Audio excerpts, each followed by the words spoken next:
Welcome everybody to episode 257 of the You Can't Comp This NBA Trading Card Podcast. We're your hosts, Adam, Amy, and Russell Gibson. Hey. We're back. It's Sunday night. Stuff's happening. Yeah. Not quite like MJ, but we're back. Not quite.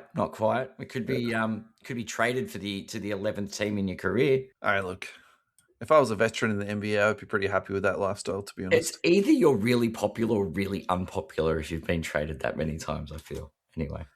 Well, apparently he's not been traded the most. Apparently Trevor Ariza is the player most traded. Interesting. It's okay. Ariza was pretty handy. Sure, but Schroeder's got time to get traded more. Now that we're talking about this, we probably should announce the trade, right? Yeah, well, there's a trade. We can talk about that on the show. Okay. Just spoiler, there's a trade that's happened. Alrighty, this week's show, we are going to do a Future Stars / Future Rushmore, which is basically just us prospecting cards, and we haven't done that for a minute, so that'll be good to actually get back and do that. Segment 2, we're going to talk about the Topps Mega Update. We're going to talk about Paul George getting banned for 25 games. We're going to talk about some leaked information from Fanatics Live. Then for the rest of the show, we got some Kobe Bryant. We're going to talk about the Concanapool Cooper Flagg matchup game, which was absolutely amazing. We saw Pac-Man crash out on his live feed this week, which that quite invigorated my internal Schadenfreude. That was quite nice. Wemby 1 of 1. We've got an Embiid 1 of 1, an SGA, a Booker 1 of 1. Tyson Beck has dropped his Jokic this week. So we got, as usual, lots and lots and lots to talk about. Alrighty, so just to lay out this week's initial segment, this is inspired by Andy Cartwright.14 on Instagram. And his question was, how about players you think are undervalued right now with potential upside? I'm currently looking at Keontae George and Jalen Johnson. Is there any more that you can think of? And so I'm not going to really answer that question in that vein, but this is what has inspired this section. Because what I'm sort of going through at the moment is who's got potential to be on the Rushmore next that's currently in the league. Yeah. And their prices aren't at the current Rushmore. So just for full disclosure before we move forward anymore, my actual Rushmore is Jordan, Kobe, LeBron, and Steph. Yeah. And so if the prices are less than that, I'm basically calling them like my next level or my next tier down, Mount Rushmore / Future Star. So That's how I thought we could talk about this segment. And you pointed out to me off the air that my tiers aren't in groups of 4. That's triggered your OCD. and that's absolutely true. So I'm sorry to anyone else at home who's also OCD that I trigger. So I think the best place to start on this is with a Brian Windhorst quote, and he was talking about teenagers that could play, and he was citing Cooper Flagg, Luka Doncic, LeBron, and Wemby. So straight away from that list, we have to take out LeBron because he's already on my actual Rushmore, and that leaves for my top shelf from that list Wemby and Luka Doncic. Cooper Flagg we're going to leave for a little bit later on. And then the next guy that I'm going to add to my top shelf, and who's actually number 1 on my list, is SGA. And the reason I've got him at number 1 is because of his age. Yeah. He's already got an MVP, and he's already got a championship. And so he's up there. He's on the right trajectory. Yeah. And I think the other thing that really tantalizes me like quite a lot is that he's still on a really, really young team. And I find that really challenging. And also all the other draft equity that they've coming. Do you know what I mean? So I think they've got a really good chance for them to keep on going forward. So population on the SGA is 713 on his silver PSA 10. Okay. He's currently trading at nearly 1,600. So that's gone up a lot. So if we're looking at the last 6 months, that's up 68%. In the last 12 months, that is up, well, it's 95%. So it's a lot. Yeah. And look, I think, I've been right about some things. I've been wrong about lots of stuff, and I was absolutely wrong on this. And so a little bit of egg on my face in that instance, because I think at around the $500 mark, I remember talking to you about this, and we were like, this is too much. How much more can this card go up? Well, it's gone up a lot. It just keeps going. Yeah. And look, I still feel very uncomfortable looking at a silver PSA 10 with a population of 700 at that price, but you can't argue with it. And for all those reasons that I said before, I still feel pretty confident in it. Look, it's interesting to see the rise and fall of prices. Like there was the original spike. I say the original spike this time around. So you look back, I've got the 2-year prices, like the price movement up. What I'm interested in here is we're looking at sales of 1,200 to 1,500 in March 2025. Yeah. From there, and this is when he obviously won the MVP and won the championship, he's actually dropped out and dropped down to $800 by September 25, which baffles me to that. That's post-victory. Yeah. And then, I mean, obviously, you've seen the start of the season. He's come out like a bull out of a gate, and obviously leading the MVP race at the moment due to a few people falling out of the race as well. But whatever. But yeah, you're right. Now he's back up at that 1,500 mark. So I don't know. Maybe there is a bounce back. Maybe this is the market stabilizing on him. Yeah, it's really interesting, man, isn't it? So the next one on my list is Luka. And I've got him further down the ladder, if you want to use that analogy. And the reason I've got him further down is no MVP, no championship. And I think if we're talking about we're working on it. Sports cards in particular, the population on his silver PSA 10 is insane. Would you like to try and have a guess at where he's currently sitting at? I've got it up on the screen. Okay, well. 2,410 is my guess. Yeah. So basically, for people at home, that's nearly 4 times higher than what the SGA is, which I think is a really interesting discussion point because you've got one guy who's got the championship, got the MVP. It's arguably a rarer card, but it's the same price. When I look at this Luka card, I actually get yes, I had concerns about the SGA, but this gives me a lot more concerns on this very particular card. And so can I point something out though? Yeah, go. He's older than Luka. He's a year older than Luka. Just to put it into context, SGA is a year older than Luka Doncic. How can I say this?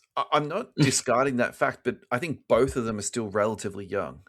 Agree, 100%. Yeah, I think they've still got time to go in their prime. Yeah. I was watching some of the NBA. Some people were trying to guess Luka's age. Yeah. There were players who were like, he's 29. They're like, no, he's 26. Yeah. Like, oh, he's 31. They're like, really? What? He's just been around for so long. They're like, they think he's in his late 20s. He's only just leaving his mid-20s. Yeah. So, look, I think my hot take here has to be that that's a sell at 1,500.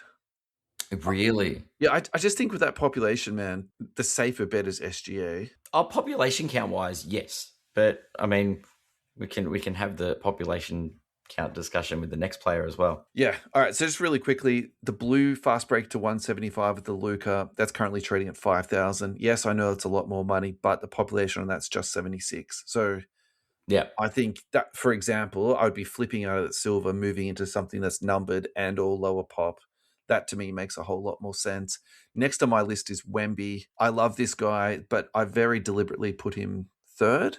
And the reason I have done that is because I do worry about his injuries, despite the fact that I think he is maybe the most talented out of these 3 guys. And I know that almost sounds a bit sacrilegious to say too. I just think the skill set that he has, we've never seen anything like this before.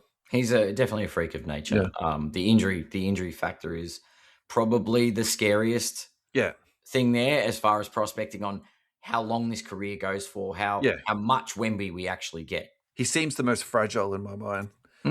You're alluding to population, so I feel like you should walk us into this, man, because you're absolutely right. It's staggering. At the time of recording, we're not quite at the 5,000 mark, but we are damn near close. Current population count on the PSA 10 silver is 4,946. That's a lot. Yeah, that's insane. That is, and it gems at a rate of almost 62%. It's real funny because it's impossible to know how much stuff has been printed year to year. And I will admit that particular Wemby year, there wasn't a lot of other prospects to go in on it. And I think a lot of people just went down the Wemby route and they didn't have the same spread. So I'll acknowledge that. But I wonder if there was 10x printed in 2023 versus like 2017. You Oh, know, look, we were maybe already the other side of the COVID lunatic stage where Panini yeah. were trying to print as much product as possible. I So still there's think they no kept doubt. printing it. Yeah, Yeah, 100%. There's yeah. no doubt in my mind that the print runs on the Wemby product were much higher. Total population on this silver is 8,400. That is going to get to 10,000. There is just no way that does not get to 10,000. Yeah. Which I is was just just looking at the population growth on the grades. Yeah, people are still grading them. They go up 10 to 15 a month. So highly likely if we check back in 4 or 5 months, we've seen that Wemby number on card ladder go above 5,000 yeah. in the PSA 10s. So I think you're right. So when you say there's a population of 2,400 on the Luka and then nearly 5,000 on the Wemby, you're right. It doesn't make it look like that much, does it? But this doesn't make me want to buy it though, Ad. It's You know? it's relative to popularity though, right? So this is the other part of supply and demand. Understand that a low pop count under 100 is amazing, under 1,000 is pretty good, over 2,000 is concerning, 5,000 is ridiculous, but they've all got very similar prices. This could be a matter of, and this isn't it's one of my opportunities to, and I don't want to discredit SGA. I don't think his hobby popularity is anywhere near as good as Luka and Wemby's hobby popularity. Yeah. I think the fact that Luka's now in Los Angeles has stopped the bubble from bursting, so to speak. Yeah. Because now all the Lakers fans are on board. They are it's a big market, a big passionate collector base, Lakers fans. So Luka to be part of that family, they're going to want a piece of it. I agree with you a lot on that. I think that even though SGA is the more logical person to be number one on my Rushmore, the hobby darling is Luka. Yeah. My issue with Wemby, and I do believe there's some darling factor on this guy, but I think this is going to be a very volatile asset. And if you go to the all-time on this, you can already see it's been up and down a little bit. And there was a buying opportunity and a buying window. Remember when he got injured last year? I do. It dipped. It went down. So I think a lot of people bought it. But I also think too, like that's a very, very stiff rise. Like, look at that. The card was selling for 2,500 on release. Yeah. Then it was down to like 600, 700. There's, sales around that. Yeah. Now it's up to, 1.8, 1.7. Yeah. And so, I would be very, very cautious buying into that. If he does get injured, I think that will drop like a stone. How many years do you reckon his career's got to go for him? What does he need to achieve to make sure that the injury thing no longer becomes a concern, though? Because I think there's got to come a time where he's achieved enough. But, yeah, I don't know. Like, this is where I keep going back to Tim Duncan. It's like you've got a guy with a resume like Duncan. And it's like, what are you hoping for? Like, to be as good as Tim Duncan? So then why don't you just buy a Duncan rookie? Yeah, exactly.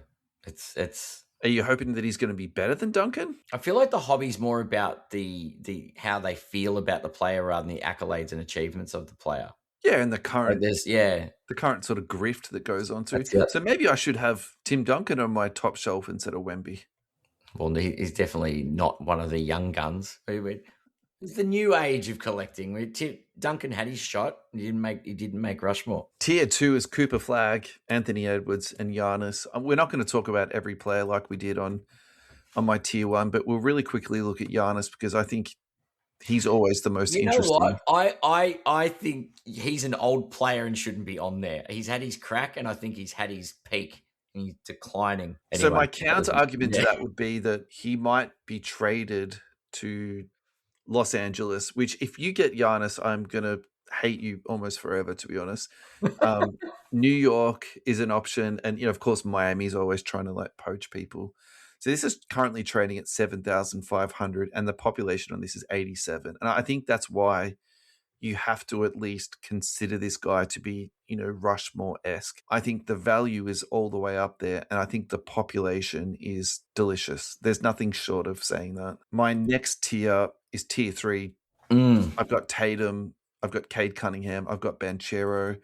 I think we should actually really quickly look at Tatum because he's been injured for a bit, so this can actually present you with buying opportunities. There's also some rumors that he's going to be coming back shortly. He's actually up the last 3 months. Really? I am fascinated by this. All right, so let's look at the last 12 months. He's up 15%. If you look at the last 6 months, he's up 35%, and the last 3 months, he's up 60%. That is insane. All right. We'll put some sanity back into it. I cannot believe that. I would have said this is going to be down 60% the last 3 months. I'm looking at the 2-year thing, and he's practically he's down 7%. Like he's pretty much that. Do you remember over the last couple of years we've talked about him being the benchmark? Yeah. The Yeah. pulse of the hobby. And I love that. No, he's still doing it though. That's like one the of the prices best have now takes. recovered and stabled. I would say that's one of our better takes, honestly, Ed. Like being injured for the whole year. And stable. Yeah. He stayed stable. I will take that every day of the week, by the way. It's Yeah, look, Tatum's at a crossroads and needs to perform post injury though. Yeah. That's my take. And I'll go through my 2 waves on that. And I think there are a couple of players that are at that crossroad of their career. Yeah. My last one, just to be fun and not controversial, but just to, joke around a bit. VJ Edgecombe. I think that's just fun to put like a nice young prospect on there. I like it. He's balling, that kid. I love his game. I love his attitude. He's a competitor, so he's got an outside chance. All right. Outside chance.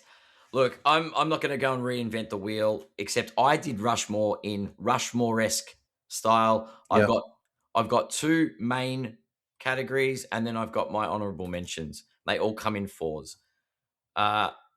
Luka, SGA, Wemby, and Anthony Edwards are my 4 future Rushmore candidates. Yeah, cool. All of them, we've talked about 3 of them, the 4th being Edwards.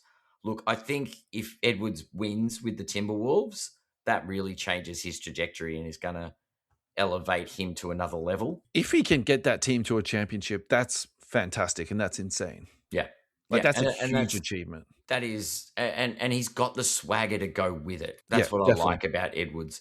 Last sold for $900, population 2,233. Nice. The second wave, I've got Tatum in here. I don't have Giannis because in my view, Giannis has hit his peak and that's fine. His career's established. I don't think he's ever getting to Rushmore. Because I put the asterisks on LeBron, not Steph. I put Kobe, Jordan, Steph as locks for Mount Rushmore in the hobby aspect. But LeBron could fall off, and who usurps LeBron? I don't see Giannis doing it. Just because he's on the downward trajectory of his career. So my wave 2 is Cade, Cooper Flagg, Tatum, and Paolo Banchero. I've got the asterisks next to Tatum and Paolo purely for the fact that this is Paolo's make or break. If you don't start succeeding and showing us you're a superstar, you're out.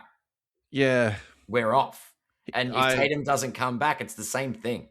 I agree with you. I think he's definitely at a crossroads at the moment. Cade's card's interesting to talk about. Last sold for $800 US, population 376. So again, comping that back to Luka, Wemby, that's like real juicy for me. I like that population on that card.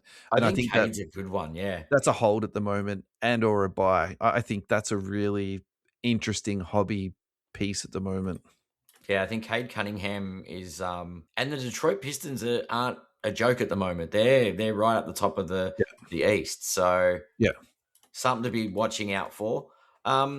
Players that are honorable mentions that are on their way. I've got Jalen Johnson and Armin Thompson. They're young, they're performing well. I don't know if Jalen Johnson's done too well since the Trae Young trade, but no, he has not. We will see what happens with that. And then it's the Tyreses. I've got Tyrese Maxey and Tyrese Halliburton as the next in line to shoot for the stars. All right, Maxey 602 pop, last sold for 325. I actually want to do a quick check on Halliburton because he's been injured. I would love to see what's happened to his value. He has also rebounded. So he's trading at 350. Pop on that is 453. In the last 3 months, he's up 55%. That has to be people prospecting on him coming back. He's been doing some work. He's been out on the floor doing a few drills. He did make an appearance on LeBron James's podcast, having a chat, filled in for Steve Nash. They had a chat. It was actually quite a good listen. But he's in the media a little bit. He's talking through. I think he's actually making his presence felt. So maybe that is a rebound. Because I think he will rebound well coming back from injury. Yeah. Actually, I think he'll assist well coming back from injury. That's a basketball joke. Anyway. Well done. I reckon he'll Quite get good. over 10 assists in a lot of games. I don't think he'll get over 10 rebounds in a lot of games. He's not that kind of guy. No. Anyway. Anyway, thank you so much, Andy, for your inspiration. We really appreciate it, mate. And on that note, we are going to go to our first advertisement. Thank you to the Hobby Hangout and providing us with an amazing event in Melbourne coming up on the 26th of April this year at the Royal Exhibition Building in Carlton. Doors open at 10:30 a.m. They finish at 5:30 p.m. 400 tables, sports cards, NBA, NFL, MLB, AFL, NRL, soccer, Pokemon, Yu-Gi-Oh!, One Piece, MTG, entertainment cards, live breaks, trading zones, free play areas, expert panels, speakers, and international guests. Adam and I will be there representing You Can't Comp This. We can't wait to mingle with you guys, do some live podcasts, and say hello. Get your tickets. Go to oztix.com.au to get your tickets. The link to buy tickets is also in the podcast description. And thank you again to Andrew for supporting our show. We're back, Ad. How you doing, buddy? I'm very, very good. Last week, we did a bit of a live run, and I want a second go at this because I did it really poorly. You're talking about the Upper Deck Exquisite, Kobe Bryant, number to 50. One of the benefits of doing live content is you crap out sometimes, and I bombed out real bad. It last sold for $27,000 in 2022. I think I said it was going to sell for like $200,000 or $800,000. Anyway, something absolutely ridiculous. My revised comp, or what I think it's going to sell for next, is $79,000, and that's by doubling it and giving it 10% each year. However, I found a BGS 8.5 that literally just sold in the last couple of weeks, and that sold for $62K. So maybe it would sell for about like 58, 57, something like that. Interesting. Yeah, so thanks for giving me the second chance to redeem myself. Redemption. I appreciate it. Now, speaking of redeeming themselves, Topps are back in the news, providing us with an update on their mega boxes. And this literally just dropped today, earlier this morning. So we're following up regarding the 2025-26 Topps Chrome Basketball mega boxes and the packaging language that reference Chase exclusive blue X-Fractors. We've heard feedback from some collectors, and based on that input, have decided to make blue X-Fractors reference on the packaging available to collectors. While we do not believe there is any value difference between silver and blue X-Fractors, we understand some collectors prefer the blue version. Yes, Topps, people collect different variants. Of course, they're mad they didn't get what you advertised. Are the blue ones numbered, though? Who knows? Topps will be printing the blue X-Fractors, offering collectors the ability to exchange silver X-Fractors for blue X-Fractors on a one-for-one basis. To exchange them, click on the link. Blue X-Fractors will begin shipping by the end of March, and all submissions must be created by June 30th. Allow 6 to 8 weeks for processing and fulfillment. All right. So the first thing I want to say is I think it's really good they're doing something. I think it's really good they're being public about this and they're addressing it and listening to people. That's like amazing. And Panini never did this. Panini's tactic was to do radio silence and just not reply. Not have a customer service hotline, not, they had someone who answered emails, but once in a blue moon, right? So give them their flowers on that. But just taking this back full circle, I don't think it's fair to be like, you get something out of a box and then you have to swap it back. But it reminds me of the old redemption cards that send in your packaging labels to get X, Y, Z. I know it's not the same. Yeah, send in your card and get the opposite card. But make it kind of good. So, for example, you send in your packet and you send in your base card, and you then get the blue, right? Yeah, fair. Because I feel like now it's almost like an intelligence test. Do you want a silver or do you want a blue? And we know that the market prefers the silver, so people are going to want to keep the silver X-Fractors. All right, I've got the article up, and it's also got click here to get the link.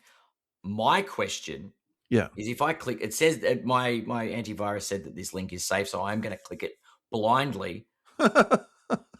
Okay. It says to exchange your blue for your blue X-Fractor, please click the link below. I'm waiting to get rickrolled right now.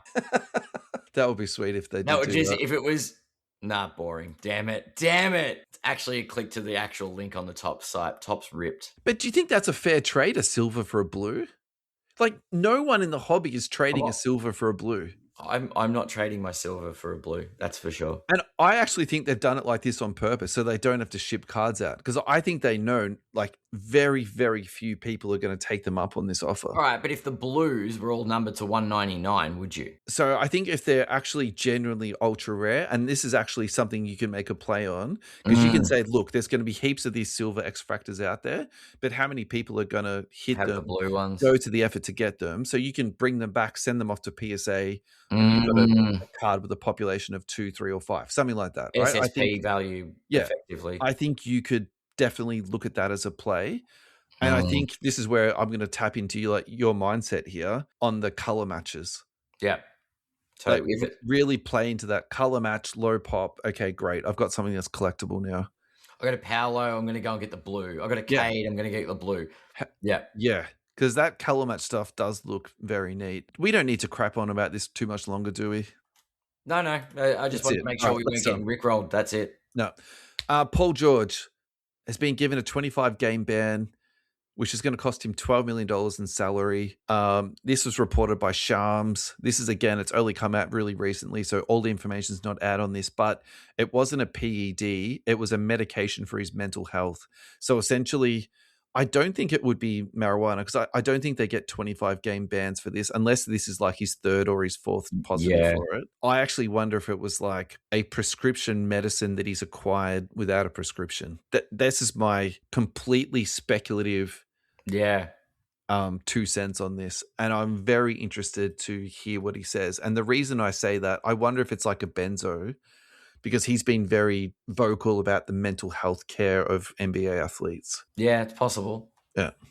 Look, I think he's very easy accepting it. He's like, it's a genuine mistake. There are a lot of criticism out there about, it's pretty simple. If you're going to put something in your body, you've been in the league for long enough, you should know.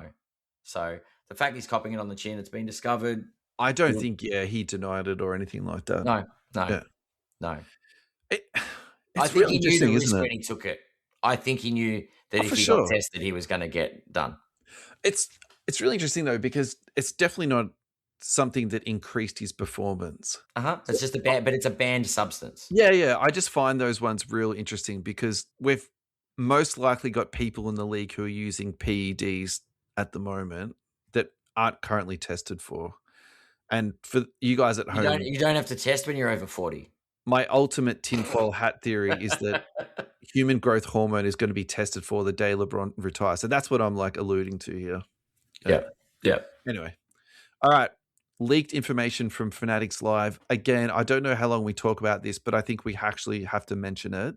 This has been picked up by Dan the Cardman and every other guy who loves to talk about the tragedies of the hobby, but I do think we have to talk about this. So basically what has happened is a whole bunch of financial numbers has been leaked internally from Topps and Fanatics. So I'm sure they're going to hunt that guy down and burn him at the stake. And what the numbers are basically talking about is who's their biggest allocation to and how much money they get from that person. And also to encouraging people to come onto their Fanatics Live platform. Yeah. And then also to give them preferential treatment allocation of stock. So Blowout Cards is number 1 at 49. And DA Card World's at 42. Actually, I would have thought DA would be number 1. The other way around, but yeah. I knew those two guys were like, 1 and 2, or if not level, but I always just assumed Blowout was bigger. Next comes in Blaze at 17 million. Yeah.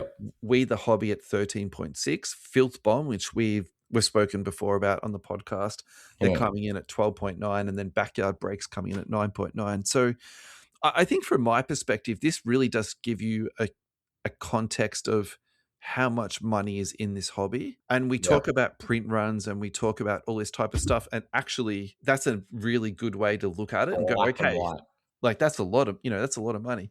And do you know what's actually really interesting too is that Walmart's not mentioned, Target's not mentioned, for less of an example, which is nowhere near as good, but like the GameStop, all those type of chains. Like they're not mentioned in that either. So Do they? But they don't take hobby product. but retail would do a heap of money. I just thought that I just feel like the volume in retail is more spread out. But maybe you're right. But maybe this is hobby for breaking. or maybe the retail just doesn't get the drop in the bucket that Blowout gets.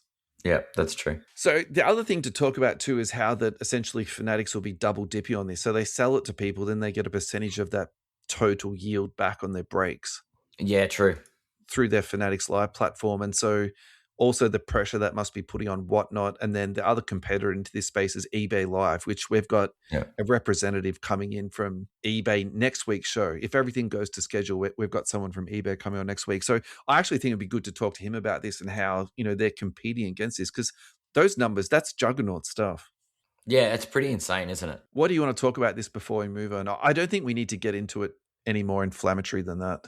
Oh, look, it's I just don't like it when people, like, there are leaks or hacks, or, like, I think there needs to be more transparency, but we don't need to know the sales volumes of people's accounts and the financial data and the stuff doesn't need to come to light. I mean, we already suspect preferential treatment, so that's not a secret.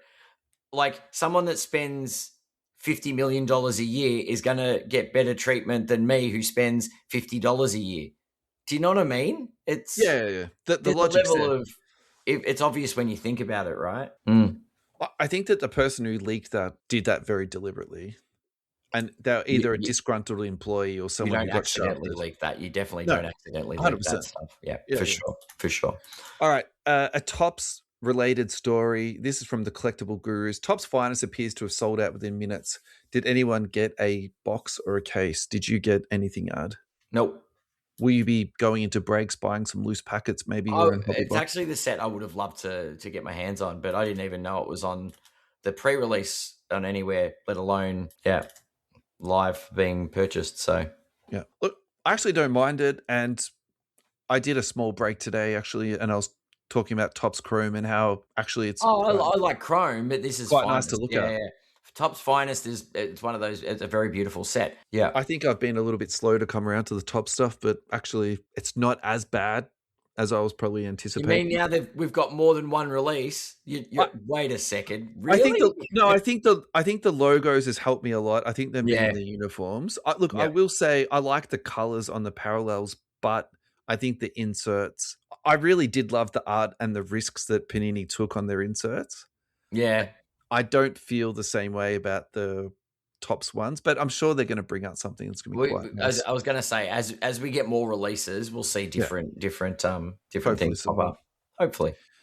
Alrighty, let's go to our next advertisement. Thank you to US Sports Cards Australia for your ongoing love and support. Go to ussportscardsaustralia.com.au. There you'll find sealed products, brakes, card protection, Ross's water pistols, and also don't forget his card consignment service. So if you are time poor and you're in Australia and you're looking for a local consignor to take care of all of your needs, go onto the webpage, click on the three little noodles and go to ComCA, and that's where you'll find your submission sheet. On your submission sheet, write US Sports Cards, write you can't comp this, and your submission is 9 cents, no matter how many cards that you put into it. Thank you again to US Sports Cards Australia for your ongoing love and support. Alrighty, Adam, we are back. Now, these next two cards, I'm just going to sit back and relax, and you're going to talk to me about some Kobe Bryant. Some beautiful cards. Yeah. I thought you'd appreciate these. It's been one of those. It's a really tough couple of weeks, personally anyway, speaking as a Kobe fan. In January, when we celebrate the 22nd of January being the breaking of the 81-point game, the 20-year anniversary, it's an amazing day. Everyone's the 82-point game, as I called it. Well, everyone else celebrates the 81-point game. Russell celebrates the 82-point game. Yeah, but then 5 days later, we're in mourning, remembering that it's the day that Kobe passed as well. Yeah, right. So it's such a roller coaster week. It is. So this year was 6 years since Kobe passed away, and all those. Well, everyone passed away in those helicopters. It wasn't just Kobe and his daughter. Yeah, a lot of people in that helicopter. That's actually a good way to put it, man. There wasn't Yes, obviously Kobe did pass, but yeah, A there's loss a of a few lot of people lives that that perished. day. Yeah. Yeah. Yeah. So, it's a bit of an up and down. There are a lot of tributes, lot of videos that get shared, a lot of tears that get shed as well by myself. But yeah, seeing a few of these cards and things is just gets to take through the highlight reel. So I'll go the first one. This 1 of 1 was just found in a binder. Yeah. This is the stuff That of is dreams, isn't it? That is a sick Kobe. Literally a 1 of 1 found it. Can you imagine that someone shows you their collection and you realize that it's actually a Kobe 1 of 1? I actually think that's easy to miss too. Yeah, that's It's insane. not that obvious of a 1 of 1. 2007. It's a special card, and it's very it's one of those great action shots. Yeah, it's a beautiful photo. Like a mid-year action, mid shot action shot. So yeah. So what does it say? Our lovely friends at Sports Card Investor, 2007-8 Topps silver 1 of 1 discovered after a collector bought a stack of binders for $100. Watch this space; it will be up for auction. This sounds like Jofu's wet dream. Yeah, it very much. I'm sure Joe's going to come across something like this in his lifetime. Hopefully, he gets a random Shaq because then he can just add it to the PC. A 1 of 1 Shaq, yeah. That's it. The other Kobe is card ladder highlight, noteworthy sale, $30,300. So clearly, this wasn't a one to shine purchase. $300 is the shortest of that. Yeah, maybe they're trying to mess with us. The 1998 Skybox Premium Kobe Bryant Intimidation Nation PSA 10 pop count 11. Yeah, $30,000. It's just got one of those a stone cold look on Kobe's face. Yeah. It's that man is a killer. The intimidation is real. What a card. Beautiful card. All right, hear me out for a second, right? Yep. That's expensive. I'm not trying to downplay this at all, but we've just seen a whole bunch of Jordans sell for some of them less than that, I'll admit that, and some of them a lot more, but with significantly higher populations on it. I think that is a very shrewd purchase. Obviously, you'd want to, you can see the lesser sales. It's been cheaper before, but I still think even at 30K with the population of 11 on that, I think you put that into a vault. I think that is a very, very shrewd purchase. I think the only thing you'd have to do research on is how many more of these are floating around. Yeah, that's true. What's the potential that the pop could go to 30? Yeah. Am I worried that my investment is going to get watered down like that? But that's I think that's a really good purchase. Yeah. Nice pieces. Alrighty. Keeping in the 1 of 1 vein, we've got this LeBron James Black Prism from 2022 Prism. It graded a Gem Mint 10. It's sold on Fanatics Collect for $222,000. Yeah. Wow. I'm like, this one I find super challenging because the price is insane, but I love the card a lot. But it's like, what would I be happy, to pay for this? It's a tough one, isn't it? Are people starting to see the end of the tunnel in LeBron and saying, okay, let's start buying up his stuff? Stack it up. Start stocking up on your LeBrons. But I think my thing on that card is, okay, you've just paid $200,000 for it. What are you hoping to get back on this? 300, 400? Like, who's paying that for that? I reckon someone meant to hit 22,000 and accidentally hit the 2 an extra time.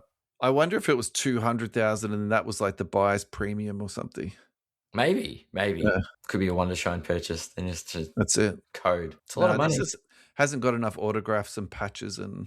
That's I suppose true. It's a 1 of 1 though, isn't it? It is a 1 of 1. Nice card though. You're right. Like you look in, you've got the gold, yellow and gold trim to the border. I like the design of the card quite a bit. Yeah. Going from the old guys, let's talk about some of the new guys. We've got Coop versus Knuppel this week.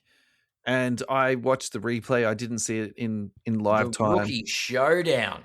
But it was a really, really good game. If you've got time to go back and watch it, even if you just watch the 15-minute highlights, guys, definitely take some time out of your week to check out this game. Well worth it. My question to you from a hobby perspective, did you see the game or the highlights? No.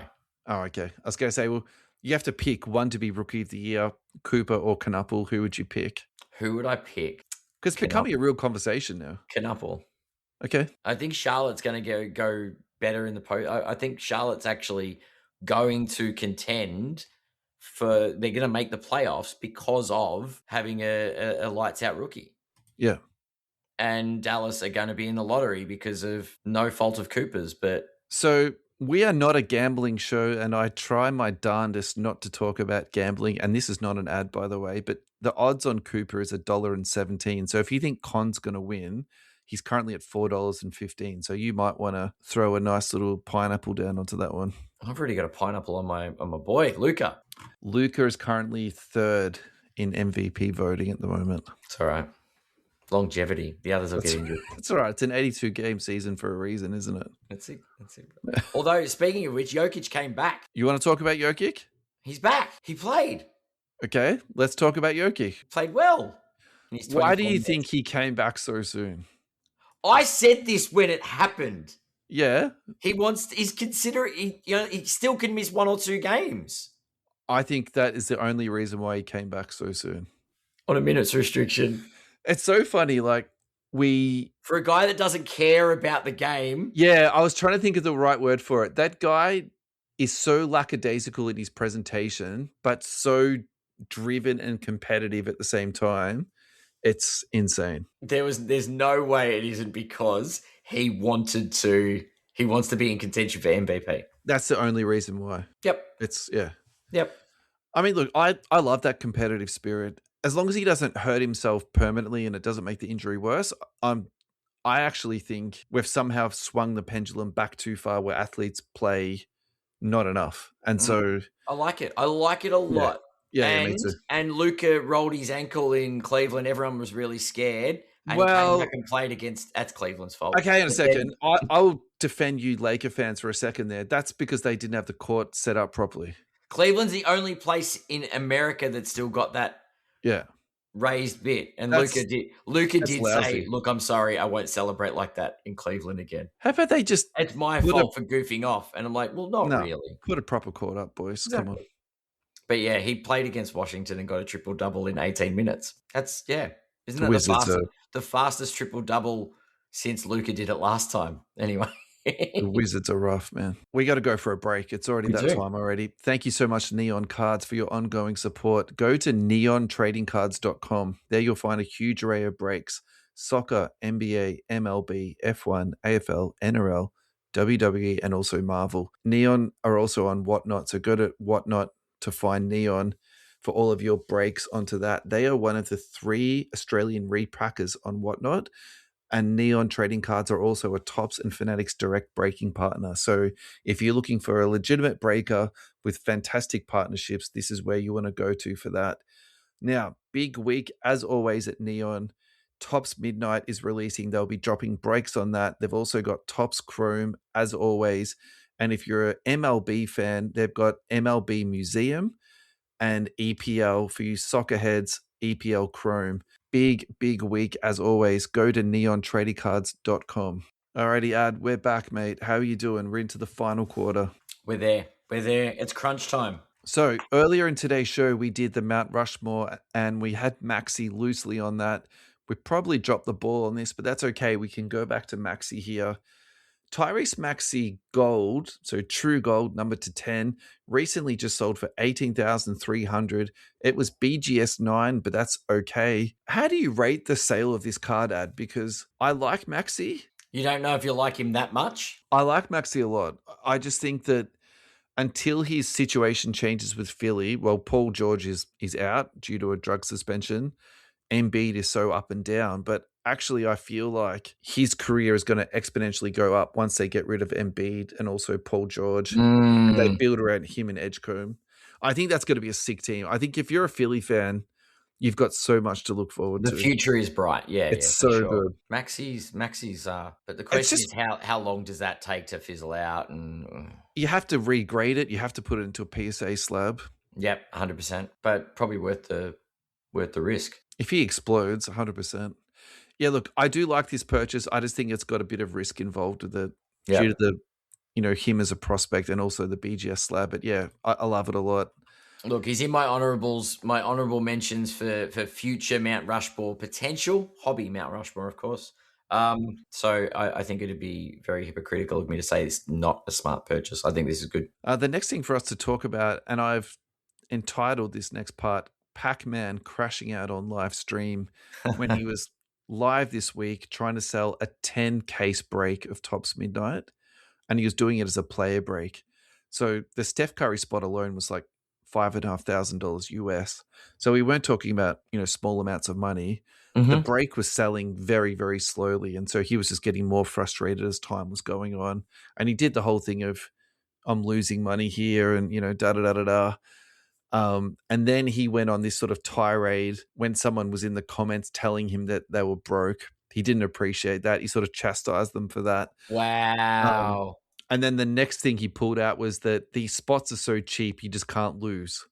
And he didn't want to use the G word, which I believe was guaranteed. Yeah. But he pulled out every other word sort of surrounding that. So Jeez. I think, look, I've got a lot to actually say about this. So I'll try and keep it to a minimum. I think we're seeing more and more breakers crash out live. And I think this is some of the risks of doing these live auctions, is that they can end very quickly and you don't get the yield back that you're aiming to get. And I think, Pac-Man's the perfect example on this, where he started out in the hobby and he was a hobbyist and his content was engaging and he was this young man that had, lots of energy, and he opened cards and he talked to you about the odds and all that type of stuff. But now he's gone into that other side. And I'm not saying it's the dirty side of the hobby or anything like that, but, there is the business aspect to it. It does take the fun away from it. It does. It does. A bit. It can take it away quite a bit. It can spoil your experience. And I can say that from experience, and so you have to really, balance it out. And and being live and crashing out live, it sucks hard. And my favorite probably streamer ever is Nepenthes, and he does FC 26 content. And he crashed out so bad this week. He just ended the feed. He didn't even say goodbye. So, wow, it happens to people. He's not the first and the last guy to crash out live. So, yeah, look, maybe it's I don't know. The way you explain that to me, it just sounds like there's a big difference between quantity over quality is the sacrifice when you sort of when it becomes more of a business than entertainment. And the thing that I think that keeps people engaged is the entertainment factor. So if you're going to turn on your audience and start abusing them, they don't have to buy spots from you. Well, I would actually say the funny thing about this was he's probably going to get more followers from it. He might have more followers, but I wouldn't be going in his breaks as a result. You can't buy this level of clicks and publicity. Yeah. Right? Yeah, it's true. So despite all of that, I think, most people will probably give him a pass, and he generally seems like a nice guy. True. All right. So we're going to try and tie these next two in together. So this is from @Tops on Twitter. Just pulled the 1/1 Victor Wembanyama Superfractor autograph has been pulled. So what I want to do is try and comp this to the next card. And the next card is the Sapphire Cooper Flagg 1/1. And so essentially this product is built around these sort of cracked ice cards. Well, let me rephrase that. They're built around this Sapphire parallel, and if you're thinking in the Panini terms, it's like a pink cracked ice. And so in my opinion, the biggest card from the product has been pulled, which is the Cooper Flagg 1/1. Yeah. My question to you, Ad, is which one do you like better? Do you like the Superfractor 1/1, which is like the gold, the mosaic type print on it, or do you like this Cooper Flagg Sapphire? I'll take the Wemby. I don't like the Sapphire. I don't like the Sapphire. Yeah, and this is kind of like my point where I'm leading on to next. Why didn't they build a product around like the Superfractor golds instead of making a product called Sapphire? I think that's a very risky. Traditionally, pink isn't a highly coveted, and collected card. So, for example, the pink fast break, that's always been a cheaper parallel. It's interesting you call it a Sapphire, because the Sapphire is I associate the color blue, which is interesting. I don't associate pink. I'm and remember the 1/1s going back 10 years ago. The 1/1 was a light blue, but it was a unique color. But you've got to give it's got to be unique. And I'm sorry, but that Sapphire, that pink look, just looks like a random other parallel. Yeah, it's a very unusual choice for a 1/1. Yeah, I'm trying to see why they would have gone with it, and I can't. So I actually wonder if it's also to do with copyright. So they can't do everything in the same configuration that Prism did. Panini did. Is the gold still to 10? No, it's not. It's to 50 now in Topps. which I hate, by the way. I hate that so much. Gold is to 10. There are some things that you just shouldn't be able to copyright. Do you know what I mean? Like flags. How do people get to copyright flags? That's outrageous. All right, I'm going to change up the run sheet because actually I want to do this next and make sure that we cover this because I want to give some shout out to Tyson Beck. Good. That was going to be when we were talking about Jokic. I feel like we lost our window. Ball again. But that's okay. Tyson Beck has released this week the Nikola Jokic Game Worn collection. So for you guys that don't know who Tyson is, he's an Australian, well, he's a card manufacturer now, isn't he really? He's a card manufacturer. He's an Australian artist. Yeah, graphic artist. Graphic artist that has made a name for himself in the hobby, working for a variety of NBA teams over the years, doing artwork for them. And he started off doing autographs or card designs and then athletes autographing them. Yeah. And his belief they should always be on card. Yeah. And now he's putting in memorabilia and they should always be game worn. So whatever you're getting from Tyson is 100% legit. He has done this thing called the randomizer, which I tried to read it and understand it. I've reached out to Tyson. Hopefully he'll get back to us soon. I want to take this one step further though. So this is what I'd be proposing to Tyson if I spoke to him.